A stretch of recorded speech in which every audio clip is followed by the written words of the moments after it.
I'm actually going to sit down for this. So, hey, Matt, how's things going for you? It's going good. Going real good. How are you? Happy hump day. I'm doing all right. Can't complain. Just trying to. I switched to an all protein diet recently, and I kid you not, Okay. like it's only been like 4 days since I switched over. Energy, like forget the weight loss stuff I'm working on, right? Energy has never been better. Like just Yep. cutting down on carbs, like I haven't completely cut them out, but cutting them down significantly and avoiding sugar if possible, doing a lot of eggs, a lot of chicken. Like I actually have Amazing. energy at 7:30 at night with kids to do chores. Like this is a new thing for me. That's awesome. Yeah, I do similar and have for a very long time. And the consistency of energy as well is the other Yeah, piece of it. Not just having it, but that it's consistent like that. yeah, I It's think I amazing. think that's the part I'm getting used to is like I don't crash. Like I get tired. Don't get me wrong, but like you have like the 3 o'clock crash, the 7 o'clock crash, right? Like that peaks of where your blood sugar was at. That's been the biggest thing. So, all right, well, we got some people coming in. I'm going to go ahead and turn on comments here too, just so that way we can make sure that we're seeing everything. Welcome. Let's go ahead and do some introductions here. Matt, I've got our fancy little slide up here with our faces on it. You want to go first? Sure. Hi, everybody. My name is Matt Garish. I'm the principal here at Focivity. I do VCSO consulting, a lot of audit prep work for SOC 2 and high trust, as well as process documentation and policy work to help folks implement and build their security programs. Awesome. Hey, everybody. For those of you who don't know who I am, my name is Logan Edmonds. I'm the Chief Security Officer and founder of TTS Cyber. Like Matt, I work a lot with SOC 2 and other compliance frameworks, but a little bit more on the tactical side. We do cross streams, I think, a little bit, Matt, which is definitely going to come into play today in terms of strategy versus tactics. But I think in terms of the focus, I'm a little more on the getting, hey, what do we need to get done to get to where we want to go? You're more of the, okay, where do we want to go in the first place is our focus, right? Is that an accurate Yeah. statement, you think? Yep. Yeah. You're there turning the wrenches. And, I'm a lot of times help figure out where we're going and help guide, but I don't get hands on with the technology. Not Well, anymore, at let's talk least. about it. Yeah, some days I question. I think I might have a little bit of masochist in me, but we'll pin that for a different call. So let's talk about SOC 2. Unless you've been under a rock, you've heard of SOC 2. It's been around for a good long time now. It's become, at least in the United States, I would say the borderline entry point for trust from enterprise risk management programs. If you work especially in the B2B sales industry, chances are you're going to have one or two things happen if you want to sell them. One, and this is happening less and less, but it still exists, they'll allow you to fill out this really long, cumbersome security vendor questionnaire that is painful for all parties involved. I'm actually seeing that kind of go the way of the dodo bird. What's your take? Like I'm seeing less and less enterprise organizations accepting that. Um, I wish I were at this point. Having SOC Okay. 2 helps significantly, but a lot of at least my clients, potential customers are still sending questionnaires to collect information in specific formats for Gotcha. their analysis and systems. So I think maybe in the more enterprise space, maybe they've got tools that are able to pull information in different formats and maybe reformat it themselves. Whereas on the very small business end of things, I'm still seeing my clients being asked to fill out questionnaires, although it's not quite as intrusive as it was before they had SOC 2. Yeah, I think I'm seeing more and more So here's the thing: reading those questionnaires is almost as painful as answering them. And so maybe what I'm seeing on my end is a more of a preference, not a trend, but a preference of security officers and program managers. They just don't want to read those questionnaires anymore. They don't want to interpret them the same way that they had to, because as you know, you can do a lot of mental gymnastics to get certain answers to look a certain way. So more and more are saying, look, SOC 2 is just the bare minimum. You got to have it if you want us to take you seriously as a partner. And yeah, the vendor due diligence is tightening up. I want to talk about this later on, but AI, I think that's one of the biggest impacts I've seen in governance is the amount of data you can ingest and parse through just skyrocketed as an individual. Like I'm not saying AI fixes your compliance program whatsoever. No, I'm saying the amount of information a single person can ingest and understand and read just got 10x, and we're going to talk about that later on. But There's a little more diligence, I'd say, in this day and age than there was 5 years ago of, hey, this report, it doesn't look like it actually has anything in it. I've had a couple of those audits on my own side when I review my clients, hey, when we look at the vendor SOC 2, this report doesn't really tell us anything. You know what I mean? Yeah. And more folks are asking for it as well. Like in general, the low water mark is rising as more organizations are becoming a little more security savvy. They're building their security programs, their vendor risk management programs. And so, 3, 4, 5 years ago, if maybe only 10% of small businesses were sending out their own questionnaires or doing their own vendor risk management work for their vendors, like that number has increased. And I don't know what the statistic is now, but it seems It's like just, with the trickle down, it's no longer just an enterprise thing. This is becoming more and more common for small businesses to also be looking at their own vendors and the security of their own vendors. absolutely. And I would say that that's because, for better or worse, and it's still not happening as fast as I think a lot of us security professionals would like to have, but security is slowly gaining a seat at the table of real decisions throughout the organization. And which is my third one, right? Like you might be working with the chief marketing officer, the chief revenue officer, the VP of sales. You're trying to sell those guys, right? And yeah, they love your product. They love your service. It doesn't matter. IT, security, legal's got to sign off, and without a SOC 2, a lot of times they're not. That's the answer you're going to get back, and I'm seeing that more and more. Again, not as maybe the adoption's still slowly taking off, but that is encouraging to me in a lot of ways. But if you're selling in the B2B space, your client might love your product, they might love your tool, but without that guarantee, and it's not really a guarantee, but let's call it that for this thing, without that guarantee of saying, hey, you've done the exercise of SOC 2, you have the semblance of a security program in place, we're just not willing to touch that risk because we know this could absolutely bone us, and it has boned us in the past. And that's becoming more and more of a thing. Anything to add to that? No, I think you're spot on. Like this isn't just the security team anymore. Like this is now on the radar of other teams throughout the company.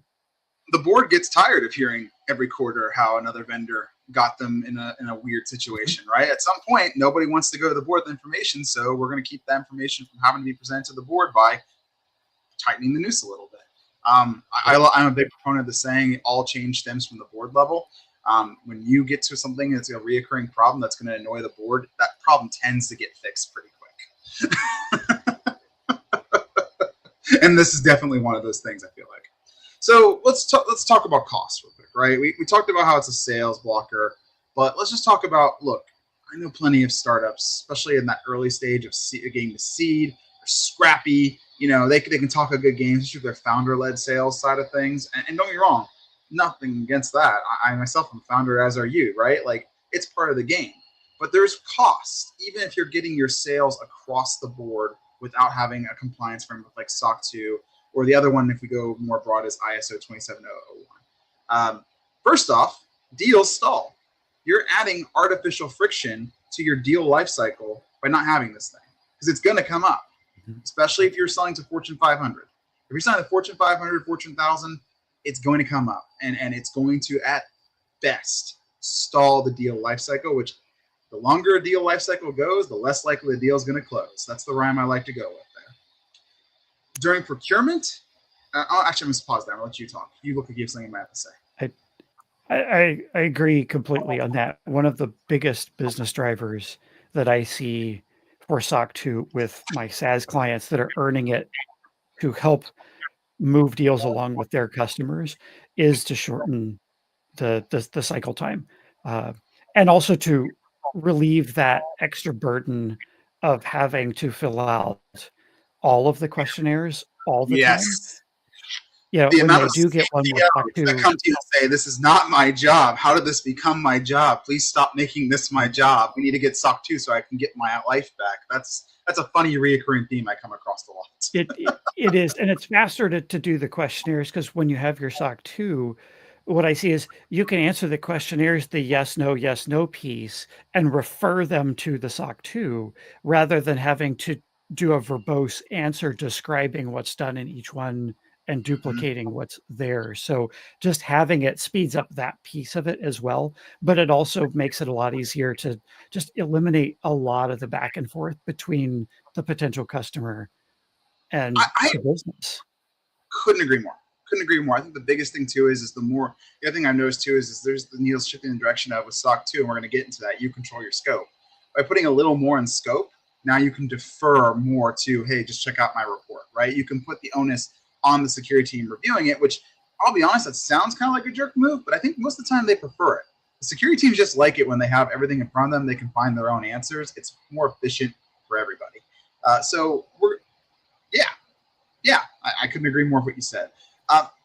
The biggest challenge I see too, as well as running a security program without a framework to kind of fall back on and design, is it causes you problems long term. Every startup's goal is to scale up, like period, end of story, or just sell to someone who wants to scale up. One of the two. And technical debt is a real thing. If you start throwing a security program in place, trying to meet controls or try to make your customers happy without some kind of guiding principles and alignment, you end up with a Swiss cheese security program. And in my experience, 3 to 5 years later, you're paying 10x the cost it would have done of what it would have cost to do it right the first time by going back and clearing out the technical debt, when you consider not just the cost, but operational inefficiencies, stalling of business life cycles. I mean, it just adds up. Tech debt is a real and gnarly thing. Anything to add to that one? And we use the term tech debt a lot, but because security is such an operational discipline, I also use the word operational debt because that can get into the things where you've deferred documentation, for example. Like that's one of the big things that I see is organizations defer documentation in the interest of getting a release out the door, for instance, and that becomes operational debt then as well. That also can impact security. You hit me in the next point. You segued right into the next point right here, which is don't buy tools without understanding what you're doing with them and documentation. I can't tell you the amount of clients that said, I'll just buy Vanta, Hyperproof, Strata, and SOC 2 will be taken care of for me. And then it generates all these, documentation, policies, procedures. And then I just ask them a simple question. Who's actually read this stuff in your organization? No one. Well, you do realize that you've just attested that you're going to be following these procedures, but nobody truly understands them. And then they start reading them and they're going, oh my gosh, we can't do all this stuff. Like we can't do this. Yeah, because a program has to be followed, it has to be understood. Fun fact about that. Don't just buy it. It's not a tool problem, right? Like that's not what I think SOC 2 suffer from. It's not there's tons of technical resources. It's a strategy problem. And what I see is a lot of founders trying to solve a strategy problem with the tool, and then they create that operational debt faster and faster and faster. And the tool can help reduce some of the complexity, and it can help accelerate. It can help automate the collection of some of the information that you need for your audit. What it can't do is make people do what they're supposed to do. The behavior in the organization is also important. And so if the people don't, for instance, remember to run the background checks on new employees, the tool can't help you with that piece of it. At least not very well. Like it can maybe remind you that some information is missing, but once that moment has passed, sometimes from an audit perspective, it's difficult if you don't catch that until after you've already given folks access to your systems and you haven't run that background check and you do it after the fact. It could still potentially come up as an audit finding because people didn't do what they were supposed to do, just operationally, and the tool can't automate that piece of it. So I always think it's a little misleading. A lot of these tools, they lead you to believe that they can just automate your program, and they can automate pieces of it, but they can't automate everything. A program has to be managed, and I do see this a lot, especially too when you're starting up. Like founders are some of the greatest assets in that early infancy stage, right? They have a can-do attitude, and they bust their humps trying to put together a semblance of a SOC 2 program, and they do it internally, and they do it all in their head, and they maybe they get through the audit, maybe they don't. That depends on how much elbow grease they put into it. But then they realize crud, I just did all this work. I built a program, and now I got to do it again next year because I haven't built something that I can pass to a security program manager who can make this run and fine tune, right? And they've built, again, operational debt. The founder, between you and I prepare for SOC 2 every year still. And before I passed off my program, it was a good solid 2 weeks of my time every year to check and update my GRC platform and make sure that my controls were up to date and had the samplings and all these other fun stuff, right? And 2 weeks of a founder's time is a very valuable thing, and that only grows the larger the organization scales. Starting an audit before you're ready, back to your original point too. Go to the auditor and say, yeah, we got all the stuff. The Vanta thing's all green. Cool. Show me examples of when you actually enforced this policy. Show me examples of when you did a change request, for example, in something, right? All these little simple questions, and you go there and you're, I've seen this happen. And auditors tend to try to work with you, but there's a limit to how much they can stretch it. And it's like deer in the headlights, right? Don't be that person, right? Build the program right the first time as best you can. We're not asking for perfection, but you should understand what's going into your program and understand your staff, your team should also be able to understand how to execute the elements of the program that fall under their purview. For example, running background checks on employees.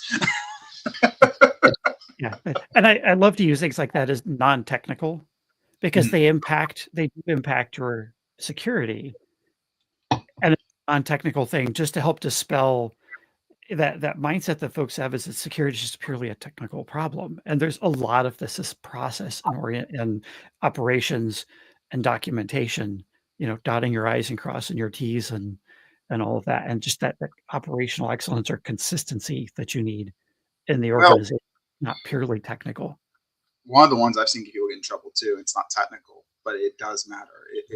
I mentioned before, change requests, right? Like, especially on delivery, if you have a service delivery team that's customer service, I know startups cycle through ticketing systems, they cycle through documentation systems, trying to find the right fit. And that has real cost to your customers, right? Because now you've introduced artificial friction into how your delivery team is going to deliver the service, and that is a risk to customers, especially depending on the product or service you offer. So the auditor is going to look at that and go, wow, I see you change from Zendesk to Notion to whatever your enterprise tool is over and over. Show me how you kind of planned that out and made sure you're minimizing risk. And the founders a lot of times will go, or the CTO, whoever will go, well, we just did it, right? And I get it. You got to scale fast and grow, but from a customer standpoint, they're going to look at that and say, cool, if you throw more change in the environment and it breaks your delivery, that impacts me because this tool or service that I'm relying on now isn't going to be able to deliver in the expectations that you set. And that's something I want to know before I sign a 3-year commitment with you, right? And that's fair. A lot of founders don't think of that because they're in that startup space. That jive what you experienced too? Yeah, I think it does. It really does. Like, as I mentioned, like the customers in general, and I'm working mostly with small organizations, they're becoming more savvy and they are asking these questions and they're looking for proof of the security program instead of just taking your word for it. And it does take time, and it's only going to continue to become more and more, I think, as we go down this road. More companies are going to start asking for this. I don't see this going away. I think this is going to become more and more important. Yeah, I mean, this is a lot of founders and chief technical officers and CEOs treat this like a checkbox, but they don't understand that one checkbox holds a whole lot inside of it, and there are so many ways to shoot yourself in the foot, because once you start this journey, it only gets more expensive. Doing it right the first time is one of the big things I see that they're successful programs of SOC 2 take the extra, and we're going to talk about that, obviously, going into that. But doing it right the first time tends to be the most pragmatic, safe way to do it, even if that means you take a little more time. Great example of this. I just dealt with an organization that's in the insurance space, and they're prepping for SOC 2. And the CTO could kind of see the writing on the wall of, one of those Vanta hyperdrata.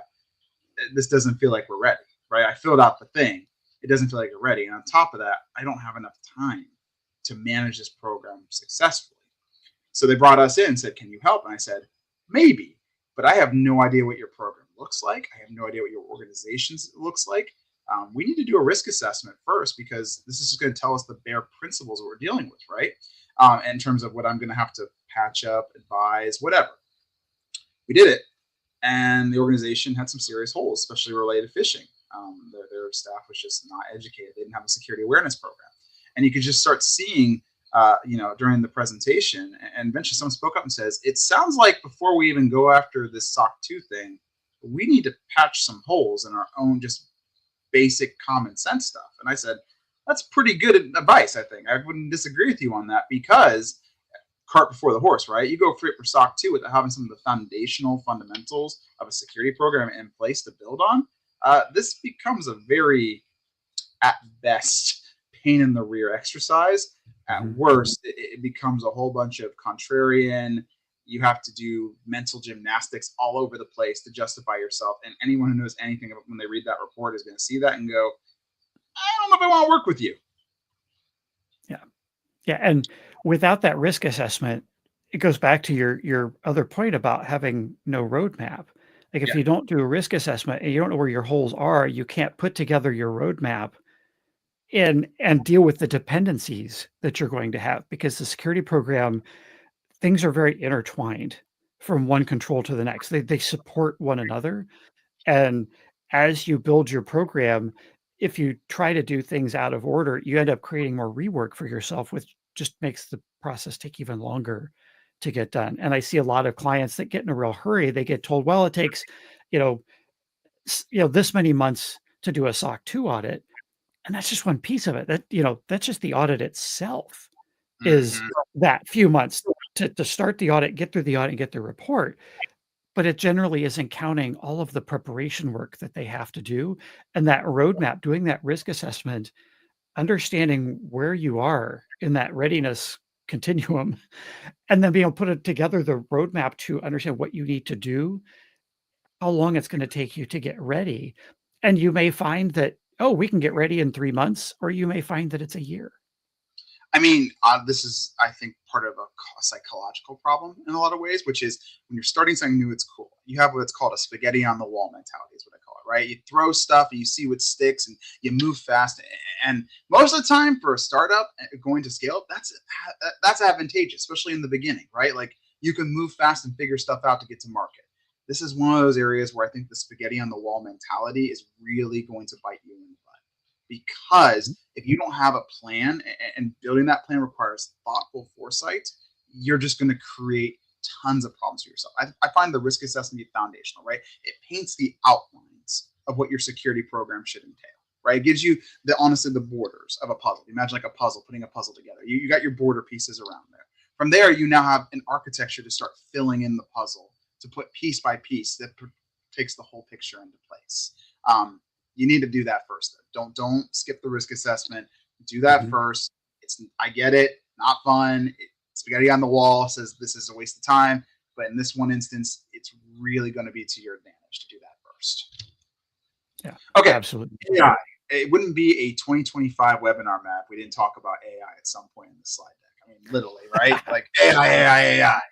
But I think there's actually some legit takeaways I'm seeing on AI, specifically for the security teams having to read all these reports. Large language models, and AI is going to change more than this, but right now, what I'm seeing right now in the market, large language models let you read 60-page reports looking for specific things that you want to see and giving you context, allowing security teams to actually read more and more of these reports and products that are going in, right? Like before, there was a mentality of, my security report, my SOC 2 report is just good enough. I could probably squeak in because there's not enough hours in the days and no one's actually going to read this 70-page report. I would disagree with that statement, but I can see how you got there before large language models started jumping in. We're now a security program researcher who's seasoned and knows what they're looking for when they go to review a SOC 2 report and say, okay, AI model, here's what I'm looking for in the report. If you don't see it, tell me why. Or if you do see it, give me the context, and sort of allowing them to, I don't want to call it skimming, but it is in a lot of ways. Like allow them to take a first pass at that thing and really dive into the sections that they're going to then open up the report and say, okay, I want to read this myself. And allows them to pick apart that audit, that report so much easier than they could previously. I don't want to say that there was not enough hours in the day, but there wasn't enough hours in the day. I feel like that situation has changed. What's your thoughts on that?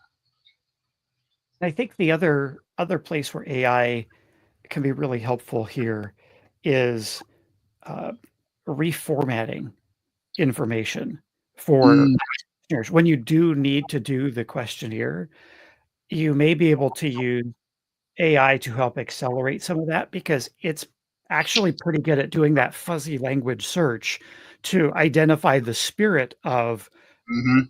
control in the way a control is written and the way a question is asked and make guesses at pairing the two. Now, it's not 100%. I've done some experimentation with some of this and mapping controls and those types of things with AI, and it still requires somebody to go through Sure. and QA the output. From a trustability standpoint, you still got to double check, but it does significantly increase the amount of time that it takes to go through and like you said, summarize the information, find the information, or help reformat information to get it into a usable structure to do the next thing that you need to do with Yes. it as part of the vendor risk process.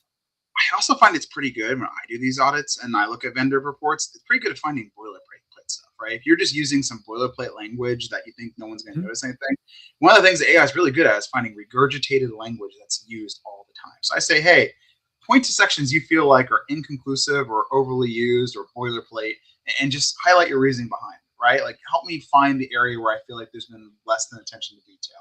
And it's really good at that. It goes in and says, yeah, I see this all the time. Here's why you might want to be looking at that. I look at it and I go, you're right, AI. That is something that's a little sus. I now have a question to ask Yeah. about this. Yes, I have done that too. Feed information in a report, and I just ask the AI, "Is there anything that in here that is concerning, or could be problematic to the organization?" And maybe give it a couple of, high level sort of themes that you might want it to look for. Can also help keep it focused in. But I have found that to be also very helpful. It obviously doesn't abdicate. Uh, absolve you from completely from doing your review, but to your point, the acceleration that it can provide is incredible. Here's the translation for startups. Unfortunately, and not unfortunately, I actually am happy with this, but that's because I'm a security professional, as are you, so I know we're biased. There was a slide I saw in a lot of SOC 2, get it as cheap as possible, get it done with the least amount of work as possible, to its detriment, right? To its detriment, not because it was becoming more efficient, Mhm. not because it was becoming more. It was just we're cutting corners. I see a lot of SOC 2 auditors starting to cut corners. I saw a lot of programs starting to cut corners.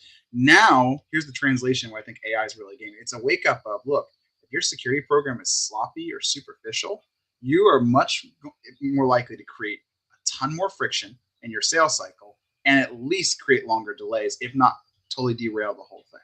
Um, I think large language models are going to help security teams be more picky in their compliance departments, specifically on what they accept and what they don't, especially in the Mhm. current climate.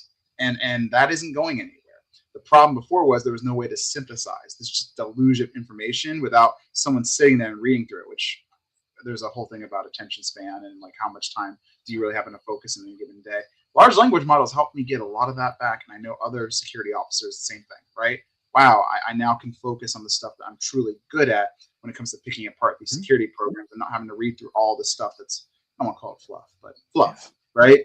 Um, yeah, so you need to care and you need to invest in the quality of your security program so it's at a certain level. Yeah. And what you bring up something that is the common complaint that I hear against SOC 2. Uh, the beauty of SOC 2 is its flexibility, but that Mm-hmm. also then is that the root that is the root of the complaint that I hear, that you can build a SOC 2 compliant program, have an audit, have an attestation from an assessor Mm-hmm. who is an auditor. They're not a practitioner. And you've got that clean audit to give to your customers, but your program isn't necessarily effective. Uh, Mm-hmm. but that doesn't mean SOC 2 in and itself is bad. It just means that you can use it and build things in a way that don't truly Have you ever done build your ISO security posture 27001? at the same I'm time. not. I'm And not trying to crucify ISO here, but like in terms of having a rigid control structure and not having that flexibility, it can be really painful depending on the kind of organization you have. SOC 2 is awesome because my organization is unique and I have unique ways of addressing certain risks and controls, and I can make the justification for that because of how the scope is, which allows me to keep what makes me unique without sacrificing the integrity of my report. Which is one of the reasons I like SOC 2 personally, even though I know it can be abused, like you said, and it can absolutely be used, that flexibility can be used to cut corners, to really Swiss cheese the thing so it doesn't actually incorporate anything. One of the ones I see a lot of, just to be honest with you, is scope control. The scope has been reduced to such a small level that it really doesn't tell you anything about the organization. Yes, it looks great, but they only measured 1/10 of the organization's operational infrastructure and breadth, right? The scope's just been so narrowed down. I think that this is the counterweight we needed in a lot of ways, because the security teams hold the responsibility, the ones who are looking at the reports hold the responsibility to call out that behavior. And exactly. It can be done a lot easier now. And to your point too, that scope information, like it ends up in the report. So if somebody is reviewing your report and they know what to look for, they can see what the scope of the audit was. They can tell that you scoped very, very finely, very, very carefully, maybe to the point where they might ask questions. Why did they do this? Were they trying to hide something? But one of the other nice thing about SOC 2 reports is your control language gets included in the report, and as does your organization's description of the controls. The management's description of controls in section 3 of that report is a written out form that your organization to the auditor, that this is what we assert we do. And you can build a fantastic program with SOC 2, and you can really show it off if you take the time to write a management's description of controls that highlights and showcases that, and your control wording is clear and specific, and they can also see what your controls are. So on either side of this, like you can really show off a great program with SOC 2, or you can build a program that's not all that great and still get it rubber stamped and get it through. It just depends on what, your goal. I would hope that most folks out there don't just want the rubber stamp, that they would want this to also be something to truly help protect their business and the value they're building in the business. Well, and you mentioned this too. SOC 2 is a brand. And one of the things I am seeing momentum on, I think it is going to happen, is the brand is only as good as how it's trusted. If we get to a point and we're seeing more and more of these reports come in, that's our complaints of, hey, this has been abused and weaponized, it's no longer a merit of trust on the surface. That's a real problem for the people who run the SOC 2 auditors and certifications. And so we are seeing pressure on that, right? Of, hey, there needs to be a certain standard of quality we're shooting for when it comes to our auditors and what they're looking at. Because, again, there are other alternatives to SOC 2, and I don't necessarily prescribe them if you're in a US-based startup, because I can tell you right now, shooting for ISO 27001, for example, that's more of a European standard at this point. Yeah, sure, you could do it, and it's valid, and I would accept it if you came to me and said, I don't have SOC 2, but I have ISO 27001. Okay, fine, I'll take that report, right? Yeah. But it's a lot more rigid. You have less room for flexibility, less room to describe what makes you unique and why you do what you do. It's more of a, here's the control, here's how it's prescriptive, how are you meeting that prescriptive control? And that's not great for a startup, in my opinion. That's really hard. Work with a lot of healthcare. Work with a lot of healthcare startups, and their high trust is very similar in that respect. It's very prescriptive. There's not a whole lot of latitude in how you're going to interpret the controls and how you're going to implement them. So we're getting a little off rail, as we tend to do in our calls, because you and I both have, I like to call the ADD squirrel brain, and that's fine. It makes really fun conversation. But we're going to get on track. So what can you get with SOC 2? Let's talk about the advantages. Well, I know they're pretty well understood, but just to recap, first off, RFPs, legal reviews, as you mentioned earlier in this call, it becomes a lot easier. When you can just say, reference my report, and your report has the details necessary, it takes that burden off you. And more importantly, it really does speed up deal close time. I can just reference support for all my questions and concerns about your operational security and trust and all that stuff. On top of that, too, it does, I don't think it's the intention, but it definitely does create the perception of, it separates the real players from the pretenders, in that when you're coming in against a competitor and saying, I've got this down, I already have my report, and they don't, that is a differentiator very early on in the cycle. Doesn't mean you're going to land the deal, But it does mean that there's a level of trust established early on just by the fact that you're willing to go through such an exercise that your competitor wasn't. And I think that shouldn't be written off, because I've used that exact advantage of, look, I'm not saying this makes me superior, but I'm not asking you just to trust my word. Early on in the sales cycle, we do have this SOC 2 report, which we've done and you can review. And that goes a long way to establishing credibility at the very beginning. And yeah, outmoving competitors. Again, that's what this is all about. When you can go up to them and say, look, we're ready to go, and you might like our competitor, but they're not. And how does that impact you operationally? You can win a lot of deals that way. Not by throwing shade, just by being totally honest. I've got this. I've done the work. You can review it and ask for it right now with an NDA. My competitor needs 12 to 18 months to pull it off. Yep. Yeah. And the NDA is an important thing. That's something I do coach my clients on too, is, don't release the SOC 2 report without the NDA. And it's not so much that, you're trying to hide something or anything, but it's just because it does have information about your internal controls in it. And that's something that you don't necessarily want to fall into the wrong hands, because an attacker could potentially use that to figure out where there, might be an opportunity to exploit your security. But from a sales standpoint, if you can arm your sales folks with some clear instructions on, these are the documents related to security that you can release to a customer before an NDA. And, here's some light information about, what we do. And then with an NDA, here's another folder of stuff that's got your SOC 2 in it, and maybe some additional supporting documentation, that when the customer asks for security, that your salespeople have that at their fingertips and can immediately turn around and hand it to them, in the same afternoon. They don't have to go and talk to somebody and take a week or 2 weeks to get this stuff done.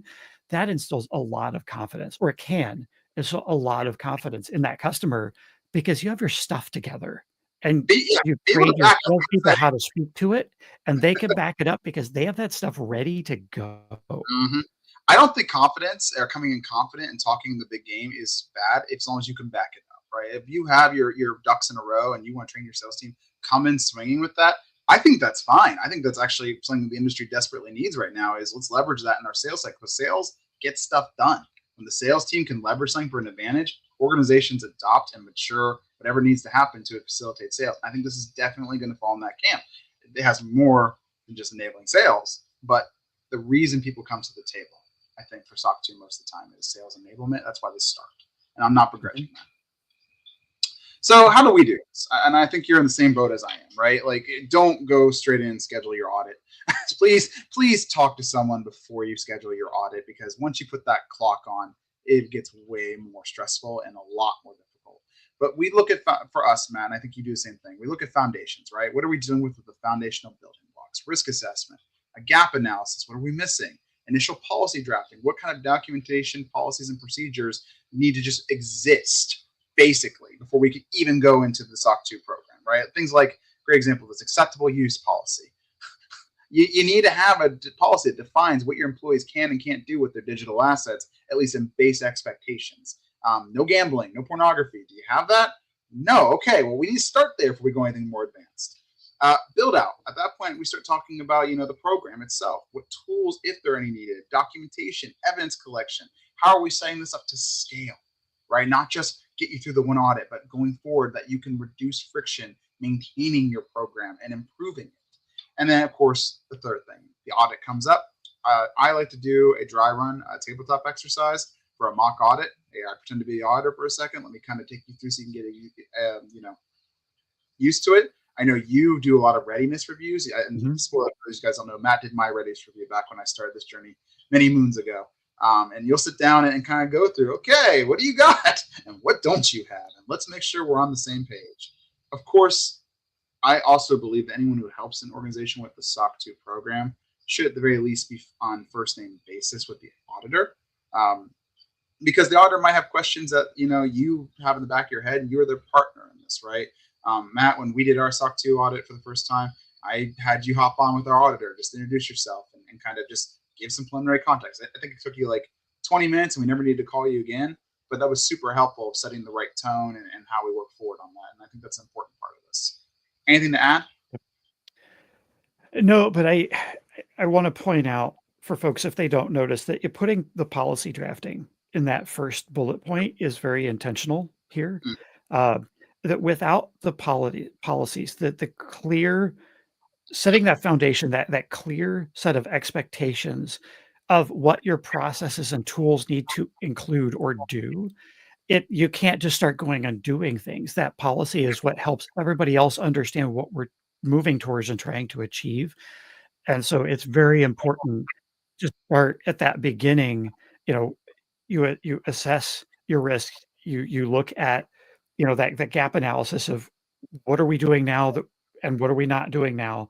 But then that next step is looking at the policies, gap assessing your policies as well, and making sure that your policies are there to inform everybody else's decision as they're now trying to put additional safeguards and controls in place to The build word the the word I like to use is accountability here. If you don't set the expectations of what each department and team member is accountable for from the very beginning of your security program, when you start getting more and more delegated out, like as you build the program out and have more processes that people are responsible for and the expectations are set, it is impossible to hold them accountable. And nothing looks worse when you're preparing for an audit and you realize so and so hasn't been doing their job for the last 6 months, right? Like that is a big freaking deal in audits. Usually the thing that gets me the most is, do we have everything? In theory, yes, but the moment we go and look for the evidence, turns out so and so hasn't been doing background checks for 3 months, or hasn't been actually doing the change control documentation. They've just been doing the changes or whatever, right? Setting that initial policy drafting sets the expectation. Look, guys, things are going to be a little different. It's not just all do what I say, not as I do. It's going to be, there's expectations set upon the entire organization, and depending on your role and responsibility, this is what you can expect to be responsible for and how we would hold you accountable for that. Which is yeah. the secret sauce behind scaling, which is funny because this Yeah. is really And just set you up a lot of ways for scaling. clear, clear, plain English policies. So many people default to these self-important legalese style policies that nobody can read and understand. So I always coach my clients to err to the side of clear, plain language policies so that folks on the team can actually use them to support decision making. Yes, I would agree with that as well. I don't want to have to feed my policy into Chat GPT and tell it to explain this is plain English, right? Like that's, have you ever, I've done really long emails. Sorry, that's a joke. I've done really long emails where I'm like, I don't want to read all this. Just TLDR it for me, Chat GPT. I need to know what I need to do here. That's not the culture we Yep. want for these policies. So let's talk about this because we're a little over time. I know we started late, but let's get to this part.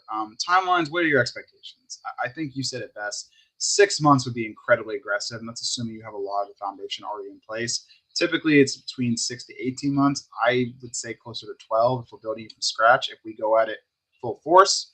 But you can also spread this out, right? You can do phase sprints. We're going to do phase 1 in Q2 of this year and phase 2 in Q4 of the year, right? You can put breaks in between. You can do stuff like that. And as I mentioned before, maturity matters. If you're coming at this from scratch, lean more towards the 12 to 18 month mark. If you feel like you have a lot of the fundamentals, you've done some engagements, you've done the risk assessment, you've built parts of your security program. Again, your mileage may vary case by case, but maybe 6 months is realistic for you. I don't know. We'd have to get into it. I will say this though. This is not a thing you want to kick the can on. If you can afford to start now, you want to start now.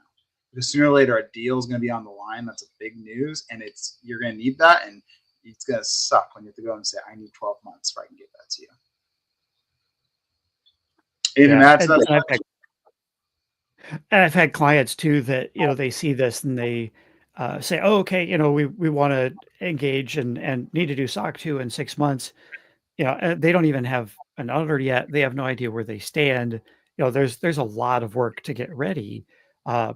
It is worth pointing out, there are two types of SOC 2. There is a SOC 2 type 1 and a SOC 2 type 2.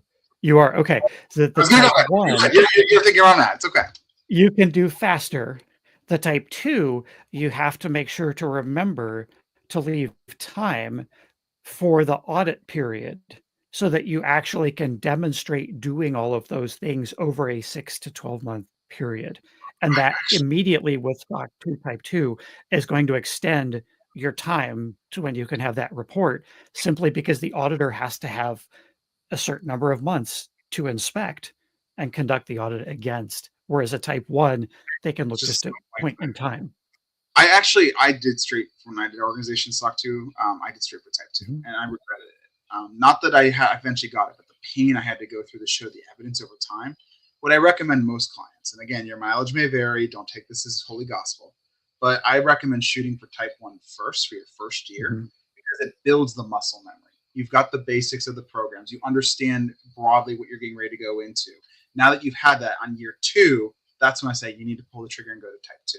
Because most enterprise organizations, if they see, okay, you did Type, this is your first year doing SOC, I see you did Type 1, as long as you communicate to them, hey, I'm doing Type 2 next year, they're usually, and again, mileage may vary, they're usually okay with that. Usually. They'll put that on your file and say, hey, we know it's Type 1, we're expecting Type 2 the following year.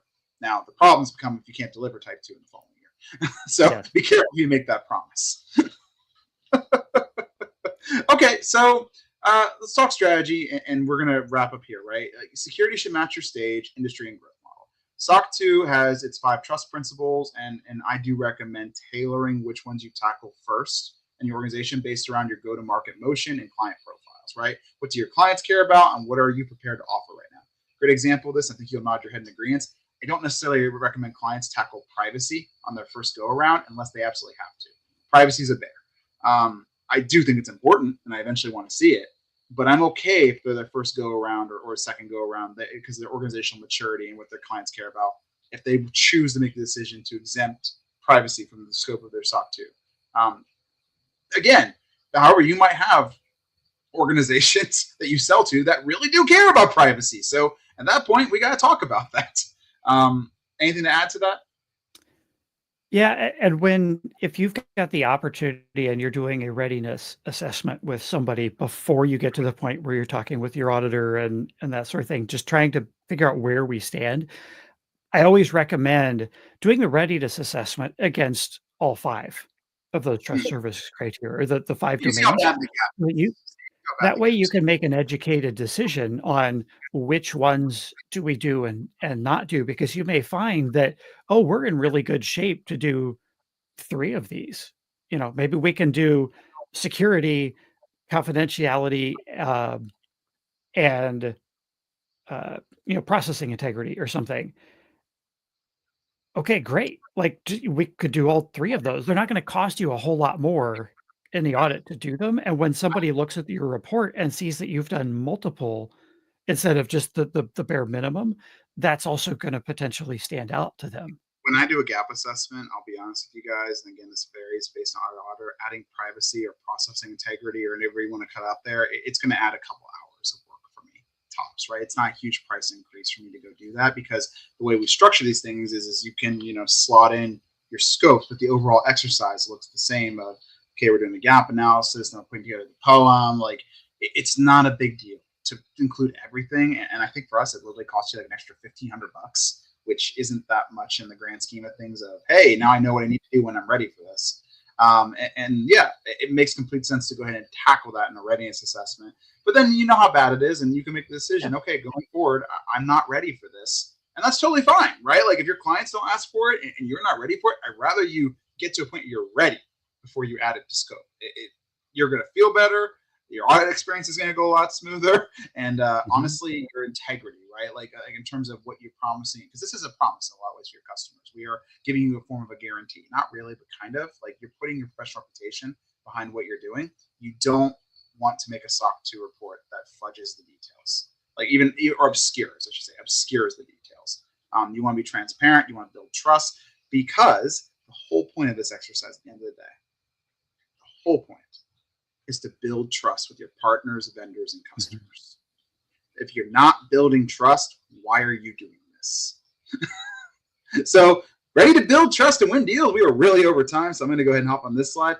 I've got a nice little 15-minute calendar here. If you're just looking to know what you're going to be getting into of this kind of thing in more detail than our 45-minute slide deck, I've partnered with Matt and Flipsivity to go ahead and offer 15-minute free sessions of, here's a broad outline based on your organization of what you can expect, and we can give you a better idea of what you're getting into.